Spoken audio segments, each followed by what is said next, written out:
ታሪካችን የሚጀምረው ጃፓን ውስጥ ኮን የተባለ ግለሰብ በመንገድ ላይ ተቀምጦ የአንዲትን ልጅ ስዕል ሲስል ነው። እሱ በስዕል ተጠምዶ ሳለ ሊዩቺ የተባለ ሌላ ሰዓሊ ማርሽ ከተባለች ፍቅረኛው ጋር በቅንጦት መኪና ይመጣል። ማርሽ ቀደም ሲል የኮን ፍቅረኛ እንደነበረች፣ ነገር ግን ሊዩቺ ታዋቂና ሀብታም ሰዓሊ ስለሆነ እሱን አግብታ ጥላው ትሄዳለች። ሊዩቺ የኮንን ስዕሎች ገዝቶ በራሱ ስም በስዕል ማሳያ ጋላሪዎች ይሸጣቸዋል። ኮን ከሚሸጠው ገንዘብ 5% ብቻ ሲያገኝ ሊዩቺ ቀረውን ለራሱ ይወስዳል። በአንድ ወቅት ኮን መኪናውን ለመፈተሽ ሲሄድ ተበላሽታ ያገኛታል። እሷን ለመጠገን ደግሞ በቂ ገንዘብ የለውም። ከተወሰነ ጊዜ በኋላ ኮን አከራዩ ወደሚኖርበት የሰዓሊያን መንደር ይመለሳል። ኮንም የዚያን ወር ኪራይ ለመክፈል ይሳካልታል። ነገር ግን አከራዩ የሚቀጥለውን ወር ኪራይ እስከ ነገ መክፈል እንዳለበት ያስገድደዋል። ይህ ኮንም በእጅጉ ያበሳጨዋል። ከዚያ በኋላ ኮን በትምህርት ቤት የስዕል ኤግዚቢሽን ላይ ስዕሎችን ለማሳየት ወደ ስዕል ጋላሪ ይሄዳል። ያለውን ጥሪት በሙሉ ለጋላሪው ባለቤት ቢያሳየውም ውድቅ ይደረጋል። ባለቤቱም ያንተ ስዕል አድናቂ የለውም በማለት ያፌዝበታል። ይህ በእንዲህ እንዳለ የማየት ችግር ያለባት ሻዩ የተባለች ልጅ አንድ ፀጉር ቤት ውስጥ ትሰራለች። ስራዋን በሚገባ መስራት ስለማትችል ትቸገራለች። ብዙ ጊዜም ትበሳጫለች። ኮን ራሱ እንደ ጎበዝ ሰዓሊ ቢቆጥርም ስዕሎቹ ባለመሸጣቸው ለሻዩ ያዝንላታል። እሷ በአይኗ ችግር ምክንያት የአንድን ደንበኛ ፀጉር ለመቁረጥ ስትቸገር ደንበኞች በሷ ላይ ሲጮሁ ያያል። ኮን ሊረዳት ይሞክራል።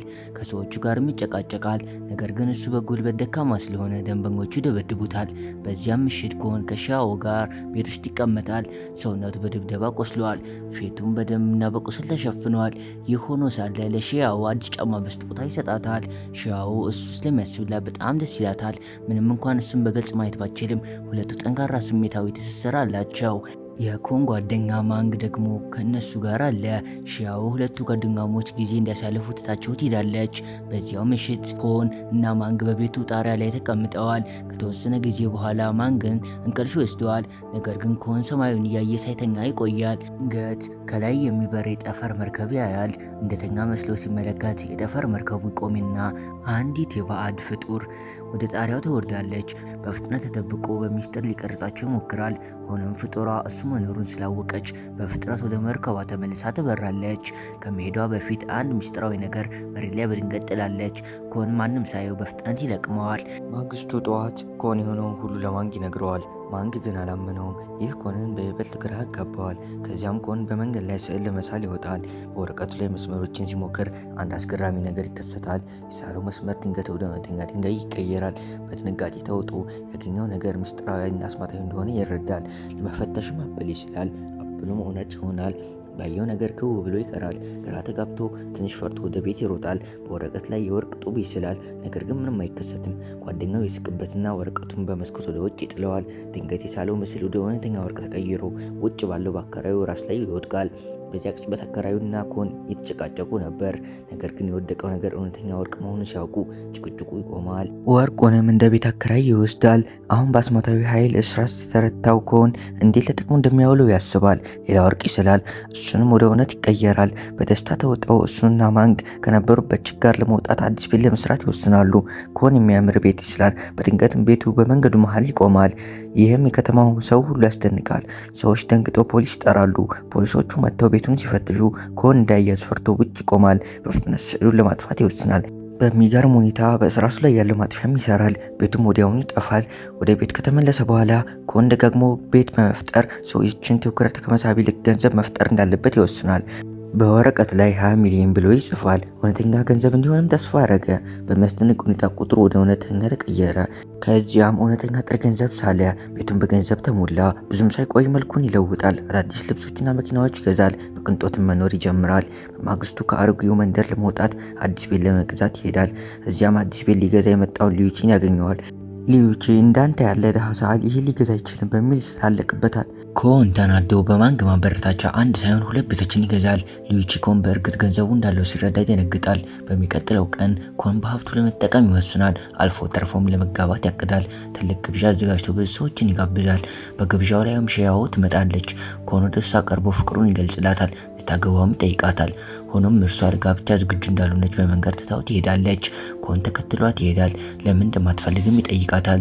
ሺያኦ በሰዎች ፊት እንደታሰፈረው ብላ እንደሆነ ትገልጽለታለች። አሁን ኮን ሀብታምና ስኬታማ ስለሆነ ለእሱ ደረጃ የሚመጥን ሰው ማግባት እንዳለበት ታምናለች። ኮን ለሺያኦ በጥልቅ ቢያስብም እሷ ግን የእርሱን እርዳታ ሆነ ፍላጎት አታሳይም። ይህ አበሳጨዋል። በመጨረሻም ፍቅሩን በግልጽ ይነግራታል። እንዲሁም ምንም አይነት ስዕል እንዳልሸጠ፣ ሀብቱ ሁሉ ስዕልን ወደ እውነት ከሚቀይር ከአስማታዊ እርሳስ የመጣ መሆኑን ይነግራታል። ሺያኦ ደንግጣ ለማመን ትቸገራለች። ኮንም ለማረጋገጥ ይወስናል። እነሱ እያወሩ ሳለ ያ የጠፈር መርከብ በላያቸው ላይ ያልፋል። ነገር ግን ኮን ትኩረቱ ሺያኦ ላይ ስለነበረ አላየውም። ከግብዣው በኋላ ወደ ቤት ይመለሳሉ። ማንግም አብሯቸው ይሆናል። ኮን አንድ ስዕል አውጥቶ አይን ይስላል። ድንገት ያ አይን በማንግ ትከሻ ላይ ይወጣል። ሁሉም ይደነግጣሉ። ኪያም በፍጥነት ያጠፋውና የሺያኦን እይታ እንዴት ነው የሚመልስ ያስባል። ሌሊቱን ሙሉ ሲሰራ ያድራል። ጠዋት ላይ ስዕሉ ይጠናቀቃል። ነገር ግን ሺያኦ ምንም የተለወጠ ነገር እንዳልሰማት ትናገራለች። አዝና ከቤት ልትወጣ ስትል አንድ የማይታመን ነገር ይከሰታል። እሷ ድንገት ትሰወራለች። በዚያው ቅጽበት ደግሞ ሌላ ሺያኦ ከስዕሉ ውስጥ ትወጣለች። አሁን አይኖቿ ማየት ይችላሉ። ሁሉም ባዩት ነገር ይገረማሉ። ሺያኦ እይታዋ በመመለሱ በጣም ደስ ይላታል። ከዚያ በኋላ ኮን ከተማዋን ሊያስጎበኛት ይወስዳታል። ይህ በእንዲህ እንዳለ ኮን የስዕል ጨረታ ያዘጋጃል። ብዙ ሰዎችም ሊገዙ ይመጣሉ። ድንገት በቴሌቪዥን 3 አስገራሚ ዜናዎች ይነገራሉ። አንዲት የሆሊውድ ተዋናይ አይኖቿ መጥፋታቸው፣ ከቻይና ባንክ 20 ሚሊዮን መሰረቁ እና አንድ መኪና ከነ ባለቤቱ ከነ ፍቅረኛው ጋር ድንገት መጥፋቱ ይዘገባል። ጋዜጠኞች ጉዳዩን መመርመር ጀምረዋል። አንድ ጋዜጠኛ ደግሞ አንድ እንስሳም ድንገት እንደጠፋ ይደርስበታል። በተመሳሳይ ጊዜ ፖሊስ የባንኩን ካሜራ ሲፈትሽ ገንዘቡ ማንም ሳይገባና ሳይወጣ እንደጠፋ ያያል። አንድ ፖሊስ ደግሞ ድንገት ሀብታም ስለሆነ ኮን ጥርጣሬ እንዳለው ለሌሎቹ ይናገራል። ኮንም ያጠፋው ገንዘብ ከባንኩ የተሰረቀ መሆኑ ይረጋገጣል። በዚህም ምክንያት ፖሊስ ለጥያቄ ይፈልገዋል። አንደኛው መርማሪ በጨረታው ላይ ተገኝቶ ሁሉም ነገር ሲከታተል ነበር። ድንገት ኮንን እና ማንግን ይዟቸው ይሄዳል። እዚያም ስለ ባንኩ ስርቆት ይጠይቃቸዋል። እነሱም እንዳልሰረቁ ይናገራሉ። ማንግ ለመጀመሪያ ጊዜ ብልህነቱን ተጠቅሞ ኮን ስዕልን ወደ እውነት የመቀየር ኃይል እንዳለው ያስረዳል። ለማረጋገጥም መኪና ፈጥረው ያሳያሉ። መርማሪው ይገረማል። በኮን ኃይልም ያምናል። ጨረታውን እንደጨረሰም ይለቀዋል። ኮን ወደ ቤት ተመልሶ ሁሉም ሰው ተረጋግቶ ይቀመጣል። ነገር ግን ወደ እስር ቤት ለመግባት ምን ያህል እንደቀረቡ ያስባል።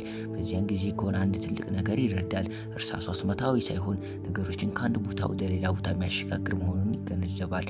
ይህ በጣም ያስጨንቀዋል። ምክንያቱም እሱ ሌላውን መጉዳት ወይም ሌባ መባል አይፈልግም። ብዙም ሳይቆይ ሌላ መኪና እንደጠፋ ዜና ይነገራል።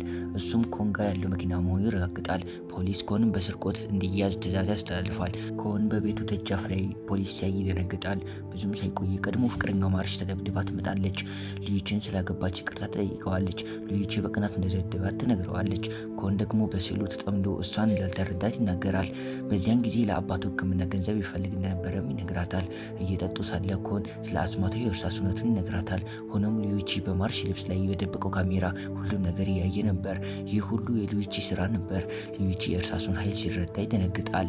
ይህ በእንዲህ እንዳለ ሺያኦ በቴሌቪዥን አንዲት ተዋናይ አይኗ እንደጠፋ ስትሰማ በእሷ ምክንያት እንደሆነ አውቃ በደመ ነፍሷ ትጸጽታለች። በማግስቱ መርማሪው ፖሊስ እርሳሱን ለመውሰድ ኮን ጋር ይመጣል። ኮን እርሳሱን ከሰጠ ነፃ እንደሚሆን ቃል ይገባለታል።